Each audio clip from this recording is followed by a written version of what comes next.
As Brumas de Avalon, A Grande Rainha, Livro 2, Capítulo 16. 1 ou 2 dias antes das fogueiras de Beltane, Kevin, o arpista, voltou outra vez à corte de Arthur. Morgana sentiu-se feliz em vê-lo. A primavera fora longa e cansativa. Lancelot recuperara-se da febre e partira para o norte, para o reino de Lot. E Morgana também havia pensado em ir para lá, para estar com o filho. Não queria, porém, viajar em companhia do rapaz, e nem ele teria desejado a sua companhia na viagem, pensou. Meu filho está bem lá, irei vê-lo noutra ocasião. Gwenfar ficou triste e calada. Nos anos em que Morgana estivera ausente, a rainha transformara-se de uma criança alegre em uma mulher silenciosa, triste, mais religiosa do que o normal. Morgana suspeitava que esse sofrimento era provocado pela partida de Lancelot, e conhecendo-o, deduziu com algum desprezo que ele não abandonava de vez aquela mulher, nem a levava definitivamente para o pecado. E Gwenfar reagia da mesma maneira, nem desistia, nem cedia. Ficou imaginando o que pensaria Arthur, mas para perguntar-lhe seria necessário mais coragem do que tinha. Morgana alegrou-se, portanto, com a chegada de Kevin à corte, e pareceu-lhe provável que cumprisse juntos o rito de Beltane. O sangue andava a ferver-lhe nas veias, e se não podia ter o homem que desejava, e sabia que ainda era Lancelot, talvez fosse melhor tomar como amante alguém que a desejasse. Era reconfortante ser querida e desejada. E Kevin conversava com ela livremente sobre as questões do Estado, coisa que nem Lancelot nem Arthur faziam. Se tivesse ficado em Avalon, pensou, num momento de amargo arrependimento, estaria sendo agora consultada sobre os grandes problemas de sua época. Bem, era demasiado tarde para isso.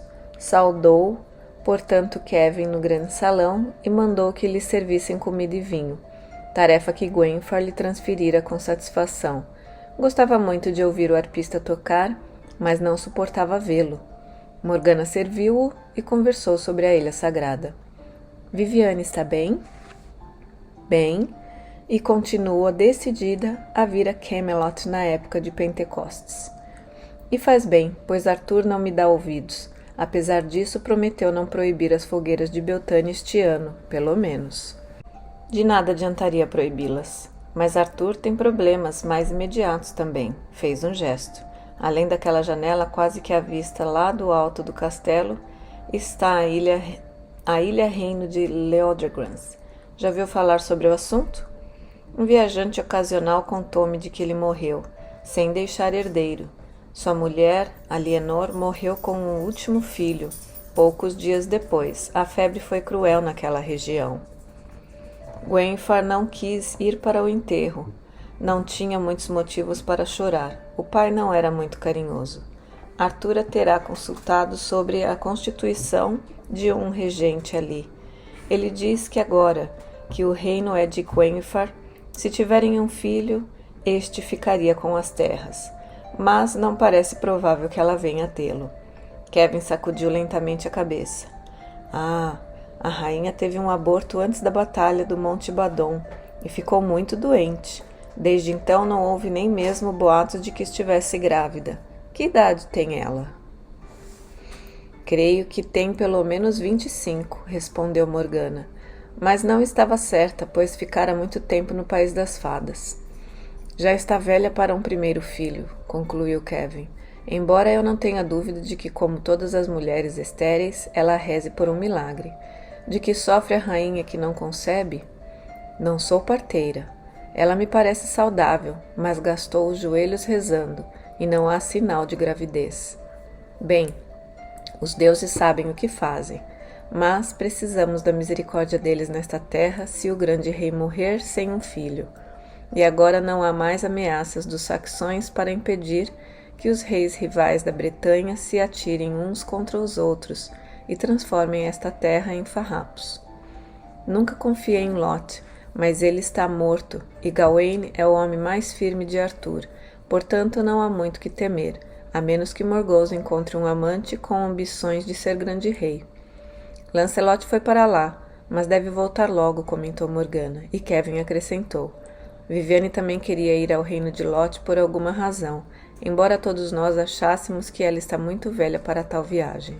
Ora, então ela verá meu filho. O coração de Morgana deu um salto, e houve uma contração de dor ou de pranto na sua garganta. Kevin pareceu não ter notado. Não encontrei Lancelot no caminho, contou ele. Sem dúvida tomou outra estrada ou ficou para ver a mãe, ou talvez, e riu ligeiramente, para cumprir os ritos de Beltane. Isso daria satisfação a todas as mulheres do reino de Lot, sem dúvida. Morgause não deixaria que um prato tão apetitoso lhe escapasse. Ela é irmã da mãe de Lancelot, cortou Morgana, e creio que ele é cristão demais para isso. Tem muita coragem para enfrentar os saxões em combate, para pouca coragem que é essa batalha. Kevin arregalou os olhos. Ah, é mesmo? Não tenho dúvidas de que você sabe do que está falando. Porém, por uma questão de delicadeza, diremos que foi a visão.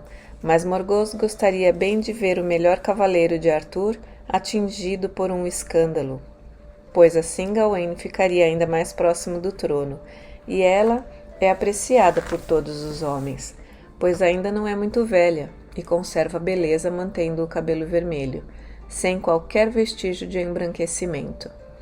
Ora, ironizou Morgana, vende-se Enê do Egito nos mercados do seu reino. Ela ainda é esguia, e dizem que usa as artes mágicas para atrair os homens, acrescentou Kevin. Mas tudo isso são boatos apenas. Ouvi dizer que ela tem governado bem. Você não gosta muito dela, não é, Morgana? Gosto sim, é minha tia, e tem sido boa para mim, respondeu. E já ia dizendo, e está criando meu filho, o que poderia dar ensejo a uma pergunta sobre Gwydion. Conteve-se, porém. Nem mesmo a Kevin devia confessar isso, disse então. Mas não me agrada que minha tia, Morgause, seja objeto de comentários como uma pessoa lasciva. Ora, isto não tem importância, riu Kevin empurrando para o lado o copo de vinho. Se ela gosta de homens bonitos, não será a primeira e nem a última. E agora é viúva, ninguém tem o direito de pedir-lhe contas de quem dorme na sua cama. Mas não posso deixar o grande rei à espera.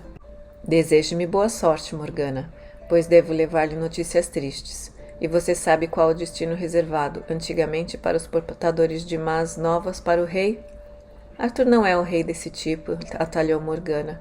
Mas, se não for um segredo, que notícias ruins você traz? Não são novas, pois já disse mais de uma vez que Avalon não tolerará que ele governe como rei cristão, qualquer que seja sua fé pessoal. Ela não permitirá que os padres reprimam o culto da deusa, nem que toquem nos bosques sagrados. Se consentir nisso, então terei de dizer-lhe em nome da Senhora do Lago que a mão de que lhe deu a espada sagrada dos druidas também pode esmagá-lo. Não lhe será muito agradável ouvir isso, mas talvez sirva para lembrar-lhe do seu juramento. Sim, e Viviane dispõe ainda de outra arma que pode usar, tornou Kevin. Mas quando Morgana lhe perguntou qual, ele não quis dizer. Quando o druida afastou-se, ela ficou pensando na noite que se aproximava. Haveria música ao jantar, e mais tarde, bem, Kevin era um amante delicado e ansioso por agradá-la, e ela estava cansada de dormir sozinha. Ainda estava sentada no salão quando Kyle anunciou a chegada de outro viajante. Um parente seu, senhora Morgana, poderia recebê-lo e servir-lhe o vinho? Morgana concordou. Teria Lancelot voltado, assim tão depressa? O viajante, porém, era Balan.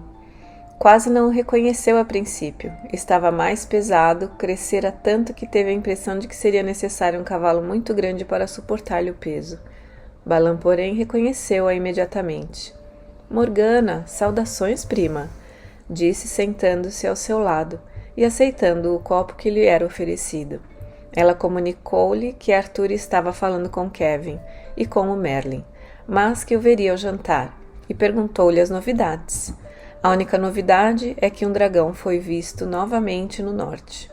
e desta vez não é uma fantasia como a do velho Pellinor.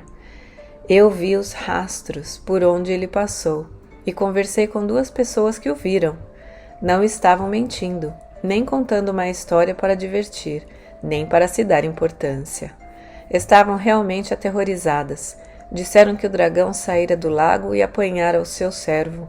Mostraram-me o sapato dele. Seu sapato, primo? Perdeu-o quando foi apanhado, e eu não quis nem saber de tocá-lo, pois estava todo coberto de uma baba viscosa. Vou pedir a Arthur que uma meia dúzia de cavaleiros venha comigo acabar com o dragão. Você devia chamar Lancelot, se ele voltar, sugeriu Morgana, procurando dar à voz o tom mais tranquilo possível. Ele precisa praticar com os dragões. Creio que Arthur está pensando em casá-lo com a filha de Pellinor. Balan olhou-a fixamente.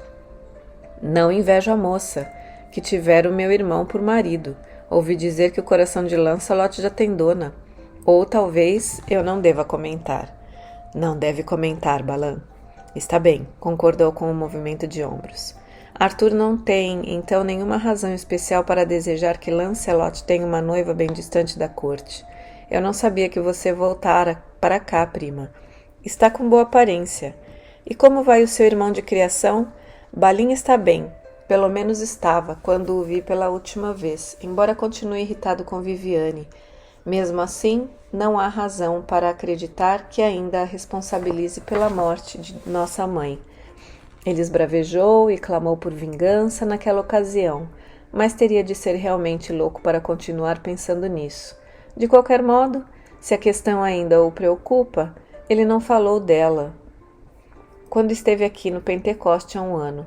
Arthur tem um novo costume, que você talvez ainda não conheça. Não importa onde estejamos, todos os seus companheiros antigos devem reunir-se no Pentecoste para jantar com ele.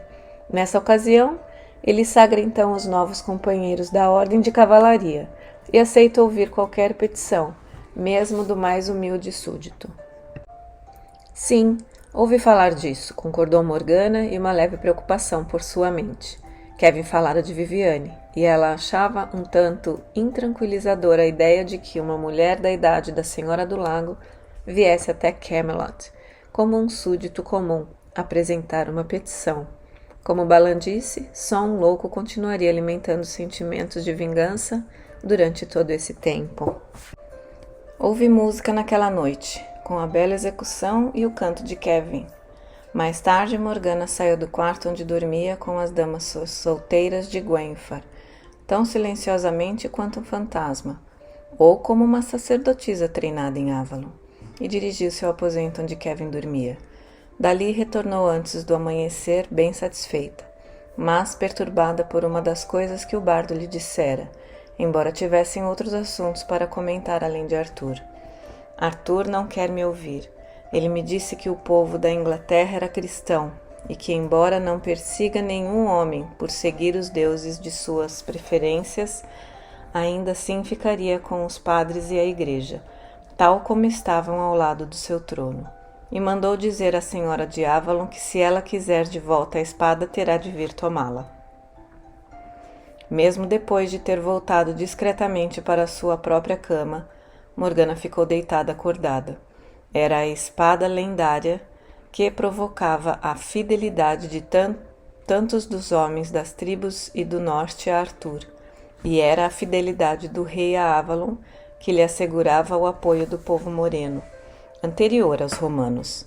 Agora ele parecia estar mais distante do que nunca do juramento que fizera.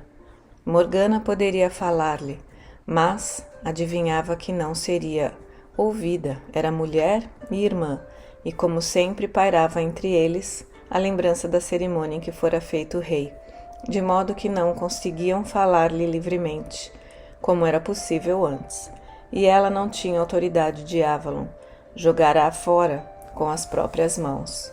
Talvez Viviane o fizesse ver a importância de respeitar o juramento, mas, por mais que repetisse isso, custou muito para que conseguisse fechar os olhos e adormecer.